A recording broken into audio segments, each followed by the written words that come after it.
নমস্কার, আপনারা দেখছেন বরাক আপডেট ইউটিউব চ্যানেল। জানাবো আজকে দেশ বিদেশের কিছু গুরুত্বপূর্ণ তাজা খবর। প্রথমেই দেখে নিব আজকের সংবাদ শিরোনাম। দ্বিতীয়বারের মতো মুখ্যমন্ত্রী হিসেবে শপথ নিলেন হিমন্ত বিশ্ব শর্মা। 24 ঘন্টার মধ্যেই দেশবাসীর উদ্দেশ্যে বড় বার্তা দিলেন প্রধানমন্ত্রী নরেন্দ্র মোদী।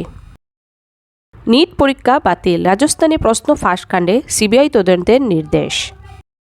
তামিলনাড়ুর মুখ্যমন্ত্রী তালাপতি বিজয়ের দলের নেতার বিরুদ্ধে কোটি টাকার প্রতারণার অভিযোগ। শুভেন্দুর পিএ হত্যার মামলা সিবিআইয়ের কাছে। হিমন্ত বিশ্ব শর্মার বড় বার্তা। অসমে 15 লক্ষ পাকা ঘরের বড় ঘোষণা। উত্তর করিমগঞ্জের রাস্তা সংস্কারে উদ্যোগ NHIDCL এর সাথে বিধায়ক জাকারিয়া আহমেদ পান্নার বৈঠক। প্রিয় দর্শক, এতক্ষণ শুনলেন সংবাদ শিরোনাম। এবার আসছি বিস্তারিত খবর নিয়ে। দ্বিতীয়বারের জন্য অসমের মুখ্যমন্ত্রী হিসেবে শপথ গ্রহণ করলেন ডক্টর হেমন্ত বিশ্ব শর্মা। রাজ্যপাল লক্ষণ প্রসাদ আচার্য তাকে শপথ বাক্য পাঠ করান। অসমীয়াতে শপথ বাক্য পাঠ করেন ডক্টর হিমন্ত বিশ্ব শর্মা। উল্লেখযোগ্যভাবে একটানা দ্বিতীয়বার মুখ্যমন্ত্রী হিসাবে শপথ নেওয়া প্রথম অকংগ্রেসি নেতা হলেন হিমন্ত বিশ্ব শর্মা। খানাপাড়ায় অনুষ্ঠিত হিমন্ত বিশ্ব শর্মার শপথগ্রহণ অনুষ্ঠানে উপস্থিত ছিলেন প্রধানমন্ত্রী নরেন্দ্র মোদী, কেন্দ্রীয় স্বরাষ্ট্রমন্ত্রী অমিত শাহ, প্রতিরক্ষা মন্ত্রী রাজনাথ সিং, অর্থমন্ত্রী নির্মলা সীতারমণ, সড়ক পরিবহন মন্ত্রী নীতিন গডকরি, কেন্দ্রীয় মন্ত্রী জেপি নড্ডা, কেন্দ্রীয় মন্ত্রী সর্বানন্দ সোনোয়াল এবং কেন্দ্রীয় মন্ত্রী পবিত্র মার্গেরিটা। এছাড়াও বিজেপির জাতীয় সভাপতি নীতিন নবীন সহ একাধিক কেন্দ্রীয় মন্ত্রী শপথগ্রহণ অনুষ্ঠানে অংশ নেন। দেশবাসীর উদ্দেশ্যে বড় আহ্বান জানালেন প্রধানমন্ত্রী নরেন্দ্র মোদী। আগামী 24 ঘন্টার মধ্যে যতটা সম্ভব অনলাইন কাজ বাড়ানোর এবং ওয়ার্ক ফ্রম হোম ব্যবস্থাকে গুরুত্ব দেওয়ার কথা বলেছেন তিনি। প্রধানমন্ত্রী নরেন্দ্র মোদী জানান, অনলাইন মিটিং, অনলাইন ক্লাস এবং ডিজিটাল পরিষেবার ব্যবহার বাড়ালে পেট্রোল ডিজেলের খরচ অনেকটাই কমানো সম্ভব হবে। পাশাপাশি পরিবেশ রক্ষাতেও এর ইতিবাচক প্রভাব পড়বে। এর সঙ্গে তিনি ভোকাল ফর লোকাল এর উপরও জোর দেন এবং দেশীয় পণ্যের ব্যবহার বাড়ানোর আহ্বান জানান। এক অনুষ্ঠানে বক্তব্য রাখতে গিয়ে মোদী বললেন, প্রযুক্তি ও ডিজিটাল ব্যবহার মাধ্যমে দেশকে আরও এগিয়ে নিয়ে যেতে হবে। এদিকে শিক্ষা ও সামাজিক উন্নয়ন সংক্রান্ত একাধিক নতুন উদ্যোগের কথাও ঘোষণা করা হয়। তামিলনাড়ুর মুখ্যমন্ত্রী তালাপতি বিজয়ের দলের নেতার বিরুদ্ধে কোটি টাকার প্রতারণার অভিযোগ।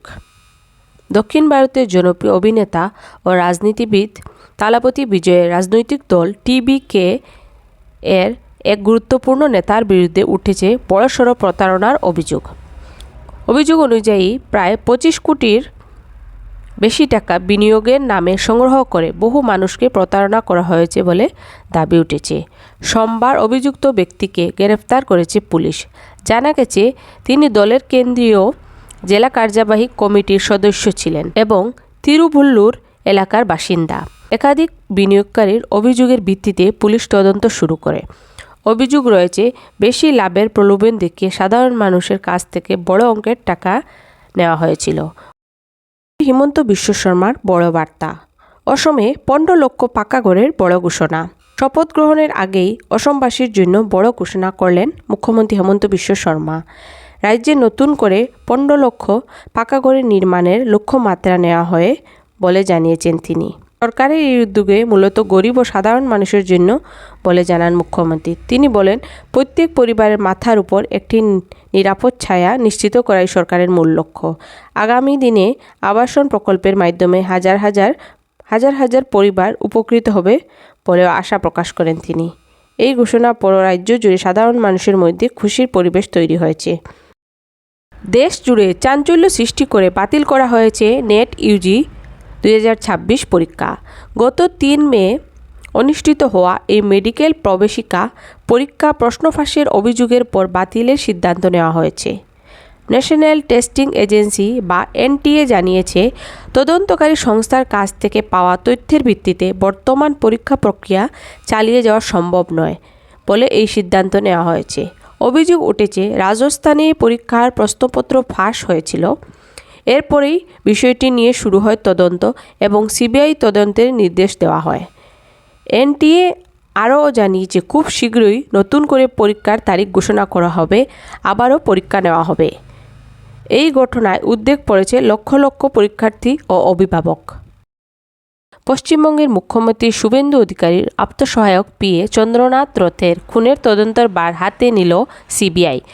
রাজ্য পুলিশ এই তদন্তের জন্য সিবিআইয়ের নাম সুপারিশ করেছিল। মঙ্গলবার তাদের হাত থেকে তদন্তের দায়িত্বের ভার গ্রহণ করেছে কেন্দ্রীয় তদন্তকারী সংস্থা। সিবিআই বিবৃতি দিয়ে জানিয়েছে, এই তদন্তের জন্য বিশেষ তদন্তকারী দল গঠন করা হবে। কলকাতা জোনের যুগ্ম নির্দেশকের অধীনে কাজ করবে সেই দল। আপনারা যদি এই চ্যানেলে নতুন হয়ে থাকেন তাহলে চ্যানেলটি সাবস্ক্রাইব করবেন।